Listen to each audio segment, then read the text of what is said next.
All right, well, that's enough about MasterChef. I want to talk about you. Nothing much about me. You have a huge fan base. I saw on Twitter today there's a group of ladies, or the Rubenellas. Yes. And they're working through your braai book. Yes. What does it feel like when you see people getting together like this and working through your recipes and enjoying the food that you've created? What does that feel like? I think that's probably, out of all of the things that I enjoy, that's one thing I enjoy the most. Whenever I do books, or whenever there's a recipe of mine that's getting published somewhere, that people give me that type of feedback, whether it's good or bad. Yeah. But obviously, when you have a book, and I've got 3 books out now, so it's an amazing compliment when people do that. And it's not only one dish; they're actually cooking through the book. Doing the whole thing. Yes, and I've had that before from people that I think South Africans that live and work in China, and then they put up this blog, and whenever they invited people over, they also had sort of like a Reuben evening where it was all food out of my book, for example, and then they post pictures, send me pictures. That's amazing, I love that. That's the biggest compliment for me. Well, on that note, that's they're braaiing. What's your number one tip for the braai?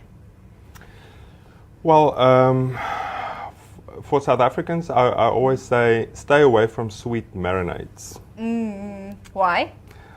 Well, you can always introduce those flavors while you're braaiing, but it's not a good idea to marinate it in something sweet when you're still going to put it on a braai, because then you're going to, we braai, we're not trying to burn our food, and by the sweetness, sugars, allows the meat to caramelize quicker, and so it basically starts to burn before it cooks properly. Okay, so stay away from sweet marinades. Yeah. What's your favorite thing to cook on the braai? Favorite thing? That's easy. A big fat T-bone steak is my favorite. Yeah. What's your top? Not your top restaurant. What's your favorite restaurant in Cape Town? I've got many, because it's so diverse, So I enjoy the Potluck Club. I enjoy Nobu, because I love Asian food. Yeah. And I love his style of Asian food as well. And then I love carne for a good steak, for example. So there's so many. And also, I went to HQ the other day and I enjoyed that. With they only serve the steak. Serve the steak and the salad or the chips. Yeah, lovely. I had a lovely experience. I went to the food barn yesterday and it was amazing. It was my first time going there, and it was also amazing. Yeah, it's good. Great. I've known the chef for a long time, and I know I've been there a couple of times. Yeah. So. Yeah, it's great. Now, have you ever burnt anything? Of course. What?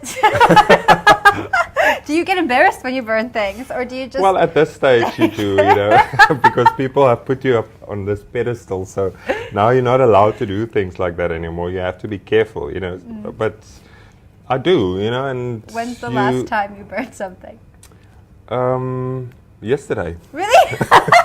I was actually cooking at home, and it was a family day yesterday, so we had quite a busy weekend. Yeah. And then the Monday, I remembered I spoke to, about a week ago, I bought this lamb shoulder from a butcher that he told me, look, this is a specific type of lamb. Tell me what it's like, and cook it. So I cooked it in a pot, and I've got an oven. Even though you turn it down to the lower setting, it's still quite high, So I thought I can put it in there and go and do my thing. And because I didn't want to be around there, I had to go out and do something.